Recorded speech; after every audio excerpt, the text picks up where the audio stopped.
Going on, everybody? It's your boy Chris coming at you with another episode to the Beautiful Struggle podcast. And this is episode number 101, all right, where we talk about personal development and business all on the same podcast.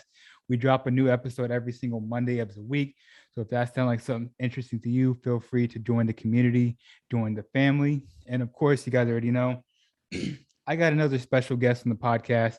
I'm super excited for this guest because it's crazy. Back in the days, I used to consume his YouTube content. All right. When we were talking about marketing, emails, and whatnot, I used to go on YouTube and look this dude up and just, consume some of his content. Extremely intelligent young man. And he's a straight hustler when it comes to entrepreneurship. Right. He's a straight hustler.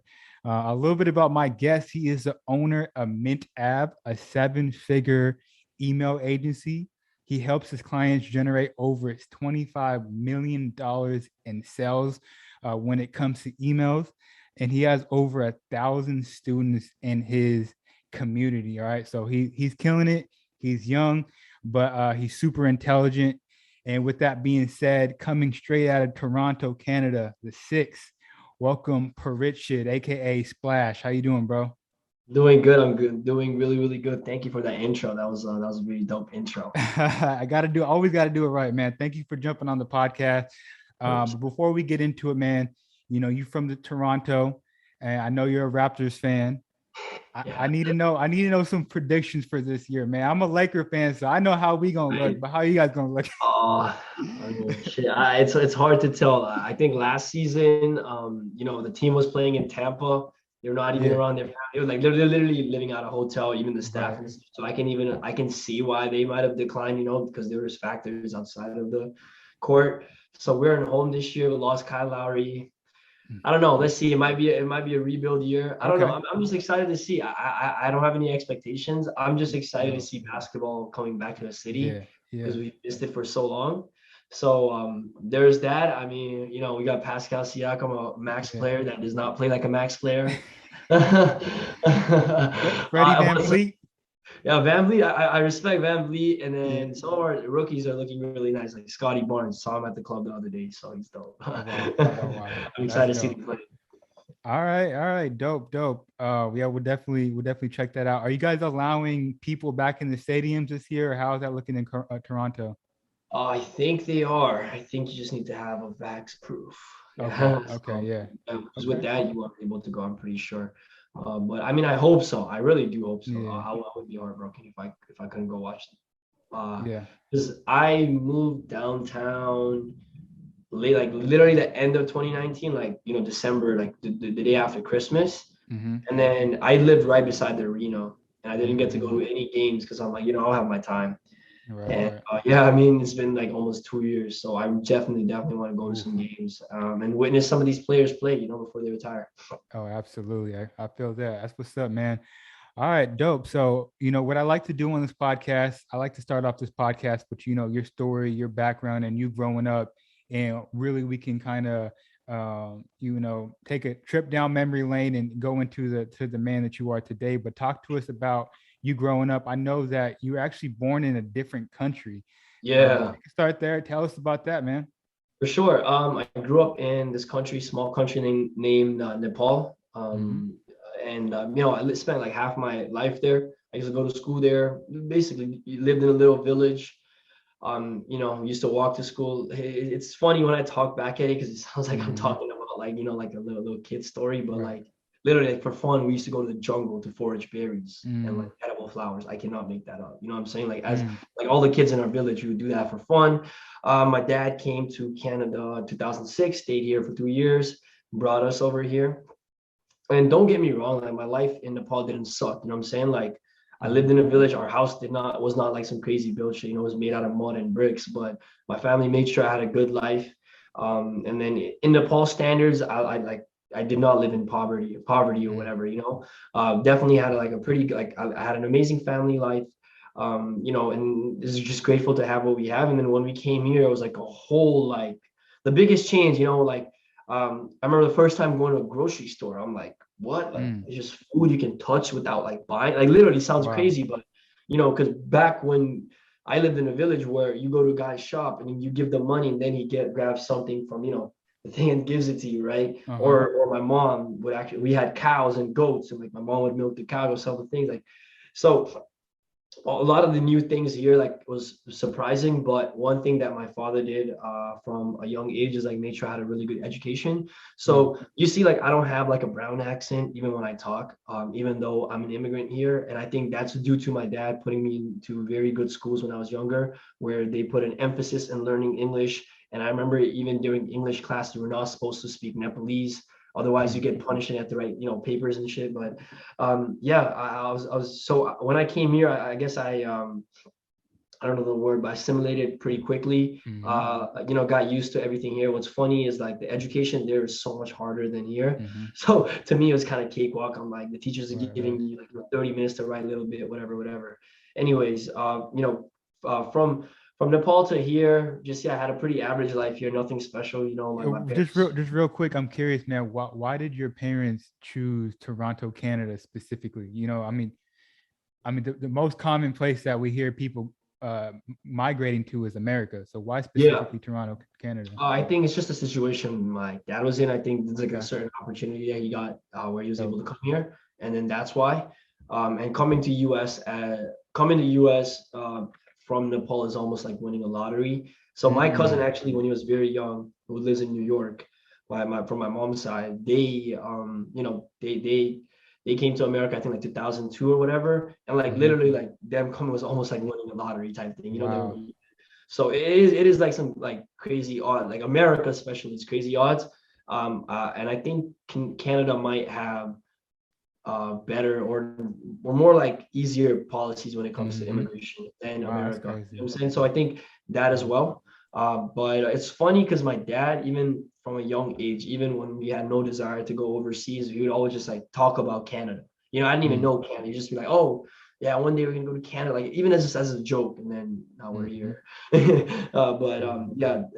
yeah, that's how I ended up here.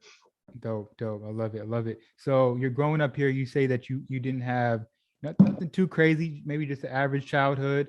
Yeah, What pretty about? average. I understood my parents' situation, so I never asked for things. Like Mm, I've always been, I don't know the word, but like self-aware is like if like even when my uncle used to go take me shopping, like yo, you buy anything, like I'll be mindful of the price, things mm. like that. Like because I never asked my parents for anything because I know they had their own struggles, and I'm finding out now that they had way more struggles that they were just not telling us. So I didn't grow up in no crazy things like uh, yeah, a lot of things I had to, I guess, earn on my own. I could make Mhm. $100 stretch for a year if I really wanted to. What I mean? When I was a kid, of Mm, course. And I got a job at Home Depot at the age of 15, thanks to one mm, of my family friends. And that job really, really helped me because mm, that job was like a sales job where I had to generate leads in person at a Home mm. Depot, right? So Okay. I worked for this company that was a partner of Home Depot, and then I would be in store trying to get leads for cleaning services. So that kind of introduced me to sales. And what's funny is like different concepts I've learned about sales now. I used to do it unconsciously, right? So social proof, right? What I would Mhm. do is I would have like, let's say it's a fresh new day. I would have my leads that I've gotten the day before because it was like you had to write it down on my table. So I knew, oh, when people would come and would like want to hear more, they will see the leads. I already have some leads and they'll be more likely to Mm. do it, right? Right, Like right. things like this, or like so that's when I learned like sales, and that also gave me capital to reinvest in myself. Ever since the age of 16, I've never asked my parents for a single dollar. Ever since I got a job, and so from a young age, I've always been independent, and I think that really helped me because I Mhm. still to this day, I never look at anyone.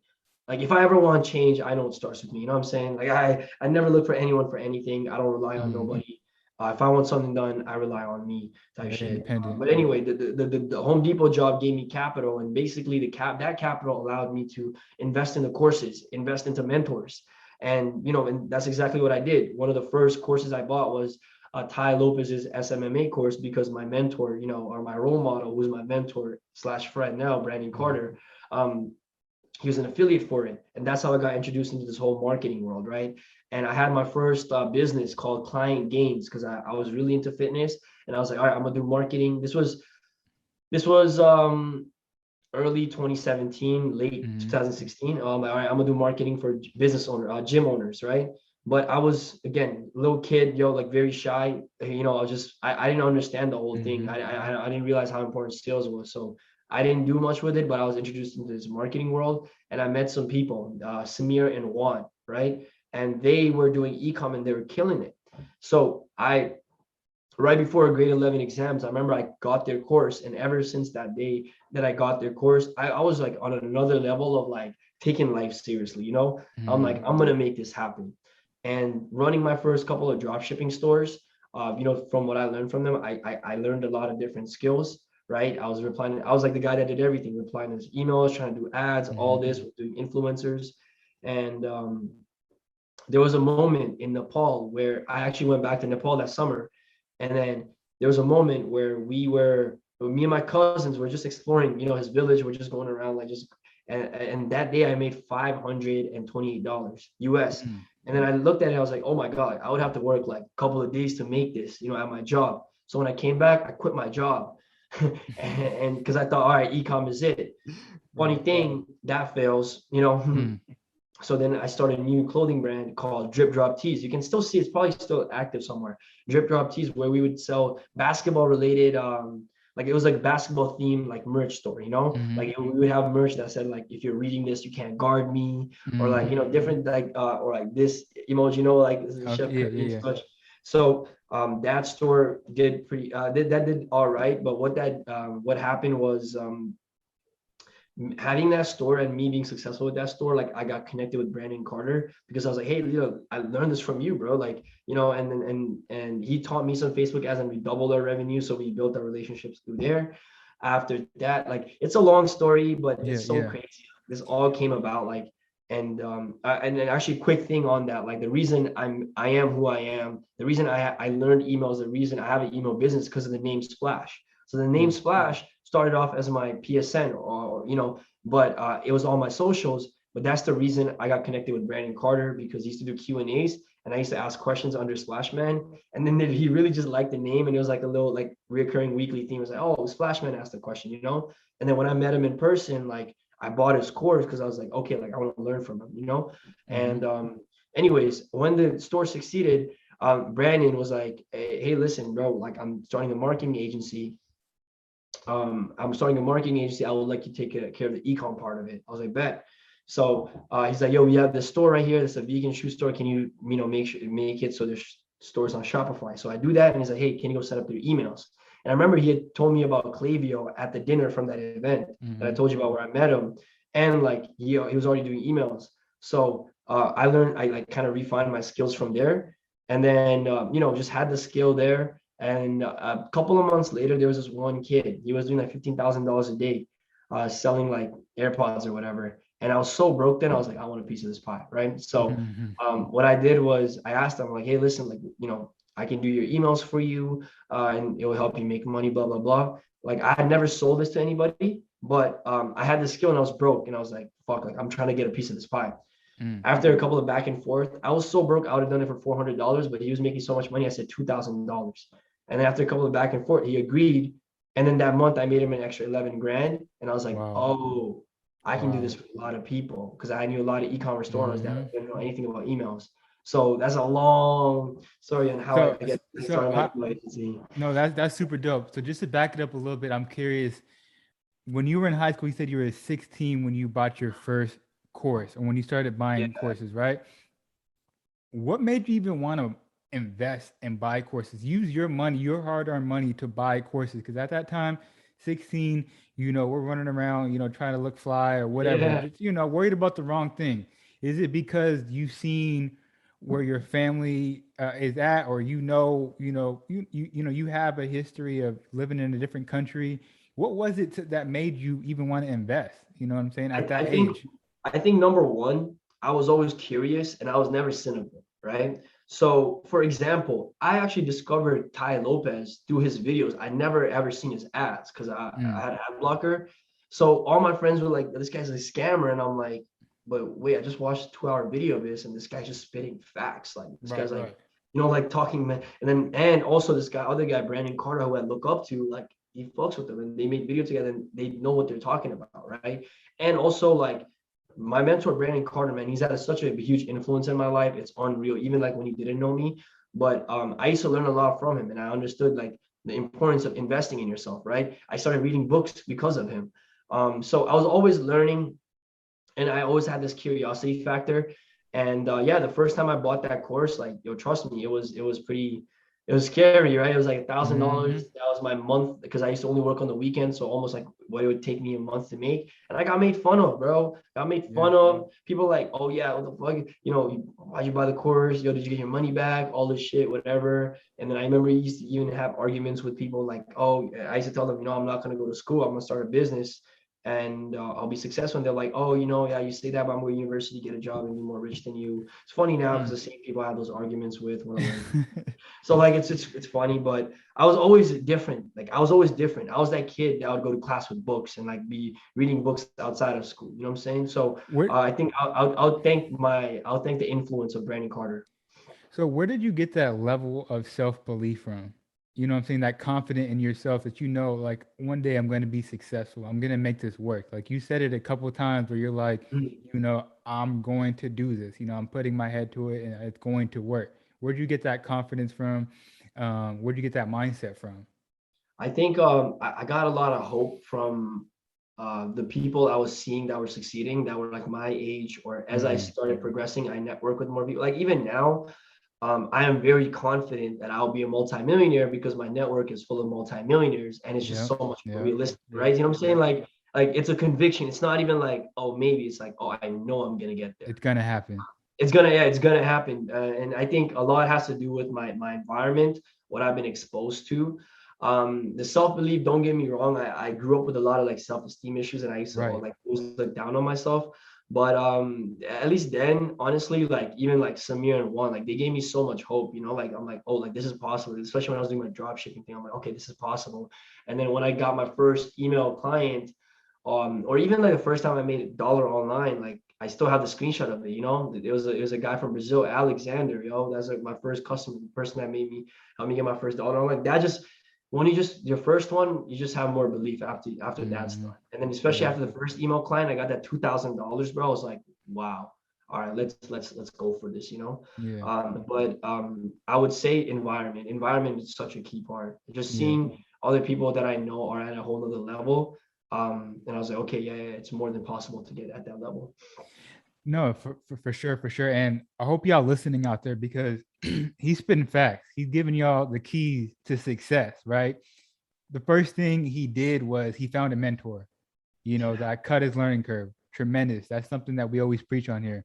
You know, he had that self-belief, that confidence, and he surrounded himself with the right people, environment. That's something we always preach on here. Not only that, but he found a problem, and he found a solution to that problem. That's three things. That's like, if you guys want to be successful, you want to get on the right track, that's 3 practical steps that you guys can take to get yourself there, or that's all making money. That's like, business exists to solve problems, and money is the byproduct of you solving that problem or you bringing value into the market that solves those problems, right? Like I was telling you, me realizing, okay, I know a lot of people that don't do this. I should do this for them because it will help them. You know, like that's how my business started. Like, of course, it was the motive to make money, but also understanding, okay, I solved this problem for them, right? And then money came because I provided the value that, you know, accordingly. So yeah, 100% everything that you said there. And also mentor. And I know people look down on courses and mentorships, but people that do that, listen, you're listening to the wrong people that have those opinions, right? Of course, at the end of the day, there are bad products out there, right? There's a camera that works, but there's also cameras that don't work, right?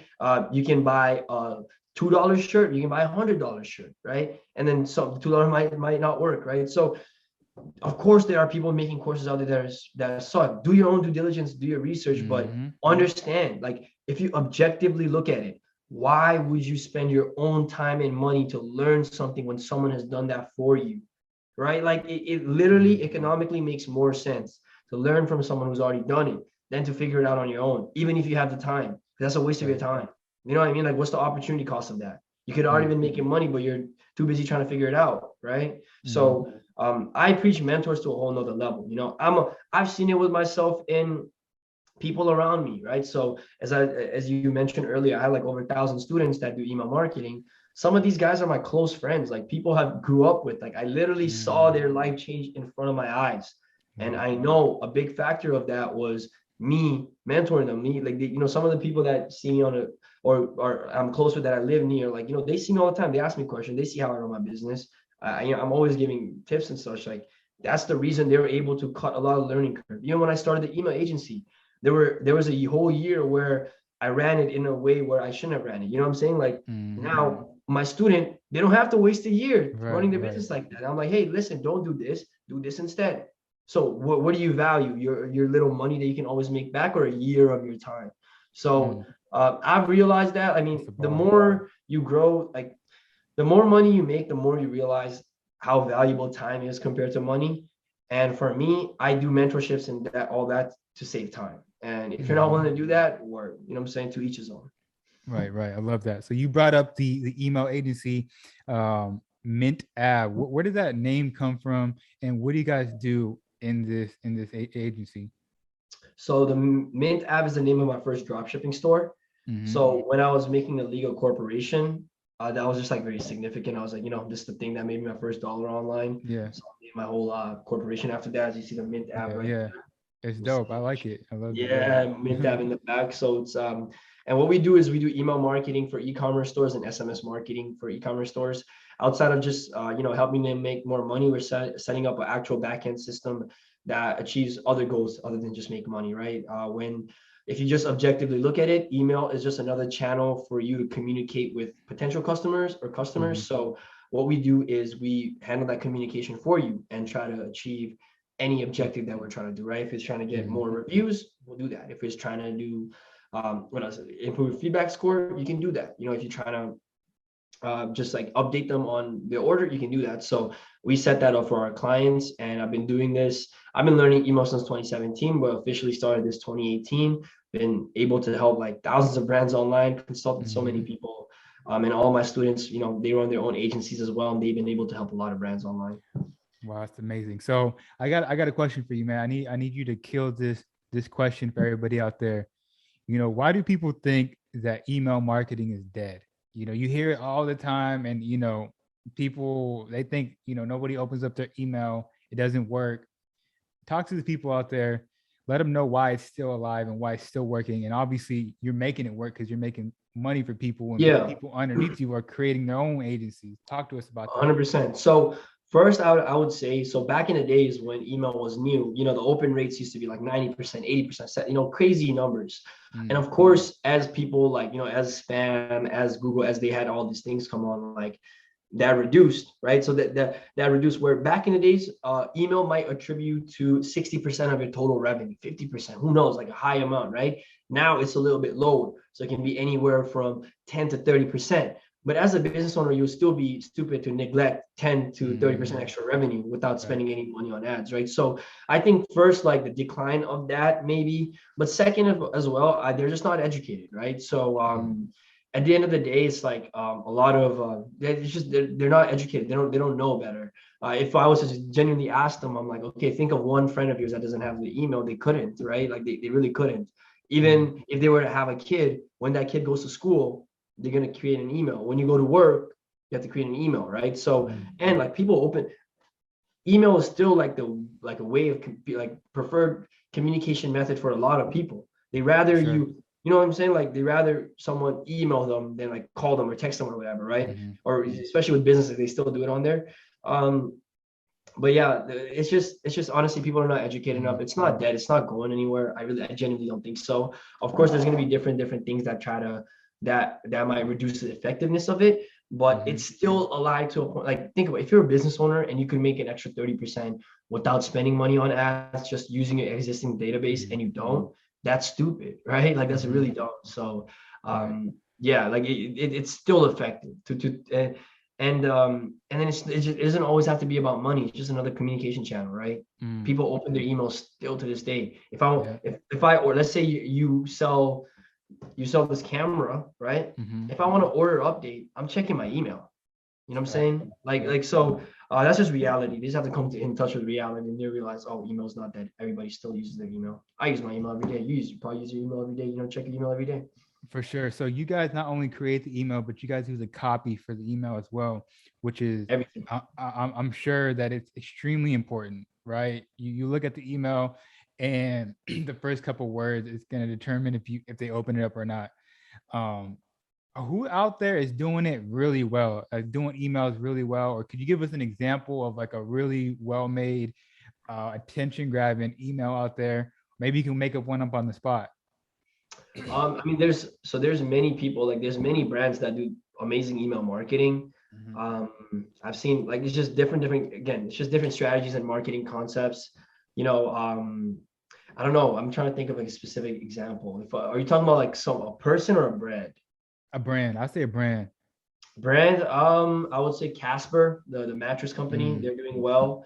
Who else? Let me check, because we have a whole we check a lot of competitors' emails. We have a whole yeah. software that And can is check it that. usually, do you find the ones that while you're checking that, the ones that are most attention grabbing, is it the ones that are like, okay, 30% off, or is it maybe a catchy email, something creative, something like, what is it that's It has to capturing? be relevant to the person reading it, right? So, Got you.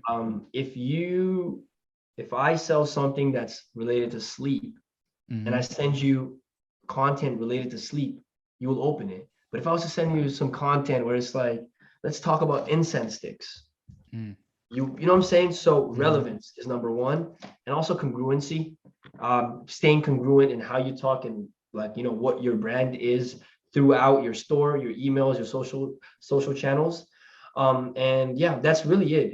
If a, you know, once you understand your target niche and you understand what they are interested in, you just have to send email that's relevant, and that's really Mm-hmm. it. There is no, you know, doesn't matter like if you have the best looking graphic, if you have the sickest subject line, if it's not relevant to them, they're not going to open it. So the best Mm-hmm. emails are the ones that are sent to people that want to see those type of emails. You know what I'm saying? Yeah, So that, I absolutely. think that matters more than the actual content itself. And don't get me wrong, it had, you know, you want an email that's nicely designed, right? You want an email with copy that is nice, but congruency and relevance, they matter. They matter a lot more too. I love that. That's funny because, yeah, I didn't get an email yesterday, but I got a DM yesterday of a young lady. I'm sure you get them all the time. She's like, "Oh, I'm the social media manager of this Yeah, company or whatever." mogul. Da, da, I da. see that these guys, they follow you, they like all your pictures, that DM. Yeah, It's always girls too, bro. I'm like, yeah. And word. so I was like, I already know what to expect, but I'm like, let me click on this to see what it is. And I'm like, it's a women's website. I'm like, I told the person, I actually had a little bit of time. I told the person, I'm like, this has nothing to do with me. Like, I would never shop here. So why would you send me this? It's not being rude, but I was like, yo, if I were you, I would focus on sending it to people that is relevant to your brand. Like, this is not relevant to me. You know what I'm saying? So it kind of, coincides with what you're saying. Like, you want to definitely send emails out there that coincides with, the client, and what they need and their problems and whatnot, right? Exactly, exactly that. That's Yeah, literally yeah. it. That's like that's the only thing, really, to be honest. I love that. So if any listener out there wants to connect with you, how can they, tap in? We got a couple more questions, but how can they tap in with Mint Ave, and how can they work with you? What does that process look like for a customer and client out there? Oh yeah, just go to mintavinc.com. You can book a call with us. We'd love to kind of talk first and see if we're the right fit. We only work with people where it's a win-win situation, you know, where we are excited to work with you and you're excited to work with us. Love So that. yeah, if you are interested, if you run an e-com store and want to do more or want us to take care of your email marketing, mintavinc.com. Love that. Love that. So just to transition a little bit, you've been around a lot of successful high level entrepreneurs. Man, I'm curious, what are some common traits that you see between all these successful people, whether it's e-commerce, store owners, your colleagues and whatnot? Let's just say three traits. What are three traits that you see, Sure. that are common? So first, this, like, I learned last year, like, you know, a lot of the most successful people I met, they were the most humble people I've ever met. Mm. And that really that was like not a slap, that was like a wake up call to me. You know what I'm saying? Like I got humbled almost, you know, like seeing That that. was I'm not gonna lie, that was something I was gonna ask you about because I see you've been tweeting a lot about it lately, and you've been Yeah, tweeting about no, being humble. I got Yeah, humbled. I got humbled heavily when it came to that. Is like these guys were miles ahead of me, but they, you know what I'm saying, like very humble, very had a lot, showed a lot of humility. They were very, I mean, you said three, but I'm just gonna think of all the things I can think of. They're very yeah, open-minded, into learning, and they're just like, talking to people. And yeah, they work hard, they're focused. And one very so I've actually been around actual billionaires. And one huge thing I learned is how much, again, time, how much they value time versus money. mm, I realized that when you are like, when you make a little bit more money, you should pay for convenience and you should yep, pay to save time. You know what I'm saying? yeah, Like yep, money, you can always make. Time, it's gone. yep, And yep, that's what I realized hanging out with like real high level people is like even couple of minutes, how cognizant they are of that. You know what I'm saying? Like one time I was hanging out with or was with a billionaire who's my dad's friend, and we're like, yeah, so we were showing him Niagara Falls because he's from Japan. He's mm-hmm, from Nepal. He's Nepalese, lives in Japan, but he was visiting Canada with one of our family mm-hmm, friends. And we went to Niagara Falls, and there's a thing where you can actually go on the boat and go, go on the actual falls itself. And he was just like, yeah, it's gonna be like 30-minute wait to do that. And he's like, nope, we're not doing that. And we just go. And he's like, yeah, let's just go to dinner. Let's just go to lunch. Where it's wow, plant based. And that taught me a lot. I was like, oh, like these guys really value the time. Or even when right, they, right, when he had meetings, he was very cognizant of that. So I learned to value my time more. I learned to pay for, like, if I do, let's say something, this option is free and it takes me 60 minutes, but this option I have to pay for and it takes me 10 minutes, I will choose this mm, because it is a smarter thing to do, and then as you learn as more, like even when hiring and such, like you hire people that either make you money or save you more time. That's mm. really it. I love that. That's dope. No, that's crazy because I was watching this video. I forgot who specifically said it, but he said something like, "Every single day we're getting closer and closer to our death." Right. Mm, And you look at it from that perspective and you're like, whoa, like every day, we're getting closer to our death.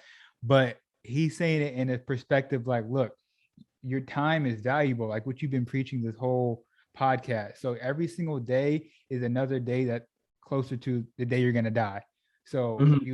you gotta do something about it. You know what I'm saying? So I love making your time valuable. You know what I'm saying? So something else I'm curious about, you being around a lot of successful people, what is maybe one thing, one trait that you see from these people and you're like, okay, maybe I can do that better, or maybe, I don't, maybe I shouldn't act like that, or maybe I can do this. What's one thing that you're like, okay, maybe I can treat my people better? What is it? Right. Again, that's case by case. I don't think there's Yeah, like a set, you know what I'm saying, thing for for sure. like, and again, everybody has different priorities in life, different goals in life. So even if they were to do certain things their way, like I can't judge them because that's how they want to run their life. Yeah, that's And that's fair. actually a lesson I've learned in business too. Because I like right before this, I had a call with some of my students, and I say, listen, bro, I can give you advice, but you want to run your business a certain way, you have a certain leadership style, you have a certain goals, you have certain priorities. So at the end of the day, everything has to be custom to you and how you want to do things. But to add to that, I'm trying to think. um I don't know, again, it's very Yeah, case by case. I just have my priorities and I just try to stick to those. I don't really care how someone might yeah, do something yeah. else. Like I think I'm pretty like, now, especially nowadays, I'm pretty clear on like what I value, what I want out of life, or my Hmm. goals. And I would say in the past, I definitely like splurged a little. And I see that like a lot of people go through this phase when they make money. So I would say like try to avoid it, or don't try to make it not extreme, because you will grow out of it, and your money is better spent invested in your business. If you invest that Hmm. money into your business, it's a better it's way it's spent way better there than Right, to right. actually like all this designer. And also, actually, you know what? Never mind. I do have one thing. I realized when people start making a lot of money, and I had the same problem. You The priority shifts from the work to the lifestyle. Mm, And not everybody, of course, but some people. And yeah, that don't do that. You know what I'm saying? Always prioritize your work. or prioritize your goals, man. Prioritize your goals over the lifestyle, because you can get sucked in, especially if you're young with money. It's so much easier to have fun, and then get Absolutely. distracted. So try to prevent that. And I've learned that, I get invited to parties, all this shit all the time. Even when I was in Miami, hey, you want to come out on a boat, blah, blah, blah. Like, just said no a lot of times. Yeah. Respect. Love that. Man, we could wrap this thing up. Just a Oh, couple more yeah. questions. Man, what are some of the ways you take care of your mental health as a young Oh, word. entrepreneur? I think you used to live in Miami, but you're around a lot of other young entrepreneurs that are probably wilding out and whatnot. What are some of the ways that you take care of your mental health? Meditation for sure. I started doing yoga as well, which has been helping me. I joined Muay Thai, so just exercising has been helping me a lot. Writing things down, and then in the morning today, I went on a walk, and that really, really helped, because with Mm, no phone, nothing, I just went on a quick little walk. So just taking time for myself to do these type of things. Try different things. I would say to anybody, I'll just say, yo, try different things out and see what helps you. I've seen certain form of meditation really help me. And I've also seen when I just work out, mentally, I'm feeling mm, better. And I've also realized I'm also I'm like, I try to be more aware and like more self-aware every day as I go. And I've learned that my self-esteem and how I feel is tied to what I'm doing on a daily basis, in the sense of, let's say today I fucked around, I was watching videos all day, like I will go to bed like feeling very down, right? So my mm. mental health can be fucked. But today Right. I'm doing all my shit, I'm gonna go kickboxing at night today. I'm gonna go work. I'm finishing work. I'm doing this. I gotta go to my visit my accountant after. Like, Mhm. it's gonna be a good day. That means I'm like, my self-esteem is, what I'm saying? Like, so Right. again, it goes back. If there's one thing you can take away from this, like, understand, and this is why I don't like when people ask me for my morning routine, because I'm like, why do you care? Like, Mm-hmm. when I talk about morning routines, I'm like, build your own based on your goals and based on what Yeah. you're trying to do, right? And same as I said earlier to the advice I gave my students. I can't give you direct advice. There's a certain way you want to run your business. There's a certain goal that you have. Someone I fired might be the perfect candidate for you, but they Mm. didn't fit me because I want a certain culture in my business. Yep. So yeah, exactly that. Exactly that. Do what's best for you. Do what's best for you. Just and I would also say, take time out of your day to be aware of who you are. Mm. Like, awareness, self-awareness is so key.